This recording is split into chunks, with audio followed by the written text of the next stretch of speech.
এরপরে প্রশ্ন হলো, এক মেয়ে তার স্বামীকে ডিভোর্স দিয়েছে, আমি সে মেয়েকে বিবাহ করেছি, অনেকে বলছে বিবাহ জায়েজ নাই। আমি তার সঠিক উত্তর জানতে চাই।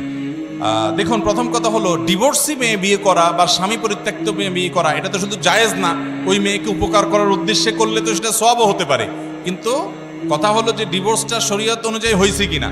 কারণ কোনো নারী তিনি নিজের স্বামীকে তালাক দিতে পারেন না নর্মালি, কিন্তু অর্পিত তালাক যদি দেওয়া থাকে, বাংলাদেশের প্রচলিত কাবিননামার 18 নম্বর কলামে যে লেখা আছে, যদি স্বামী তার স্ত্রীর প্রতি জুলুম করে, ভরণ পোষণ না দেয়, এটা করে সেটা করে, তাহলে সেক্ষেত্রে সে নিজের প্রতি নিজে তালাক গ্রহণ করিতে পারিবে।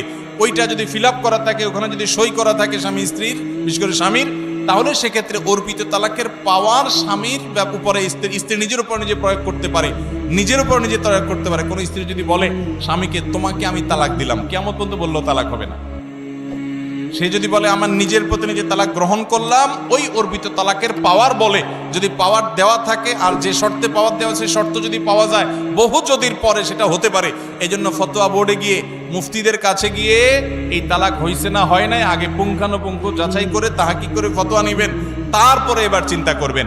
এরকম যদি তালাক সত্যি হয়ে যায়, তাহলে ডিভোর্সি মেয়ে তাকে বিবাহ করলে, বিশেষ করে তার প্রতি জুলুমের কারণে সে অসহ্য হয়ে যদি সেখান থেকে বিচ্ছেদ হয়ে আসতে হয়েছে, এরকম হয়, তাহলে সেক্ষেত্রে তার উপকার করতে গিয়ে, সহায়তা দেখাতে গিয়ে আপনি বিয়ে করলে সেটা ভালো। কিন্তু সহায়তা দেখাতে গিয়া কয়দিন পরে যেন তার প্রতি আবার বিতৃষ্ণ হয়ে অন্য পথে গিয়ে তার প্রতি অবিচার আর যেন না করেন, সেটা খেয়াল রাখেন।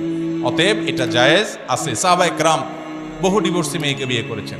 নবী করিম সাল্লাল্লাহু আলাইহি সাল্লাম তার স্ত্রীদের মধ্যে বেশিরভাগই এরকম ছিলেন যে তাদের পূর্বের স্বামী ছিল, হয় স্বামী মারা গেছেন কিংবা তাদের সাথে বিচ্ছেদ ছাড়াছাড়ি হয়েছে।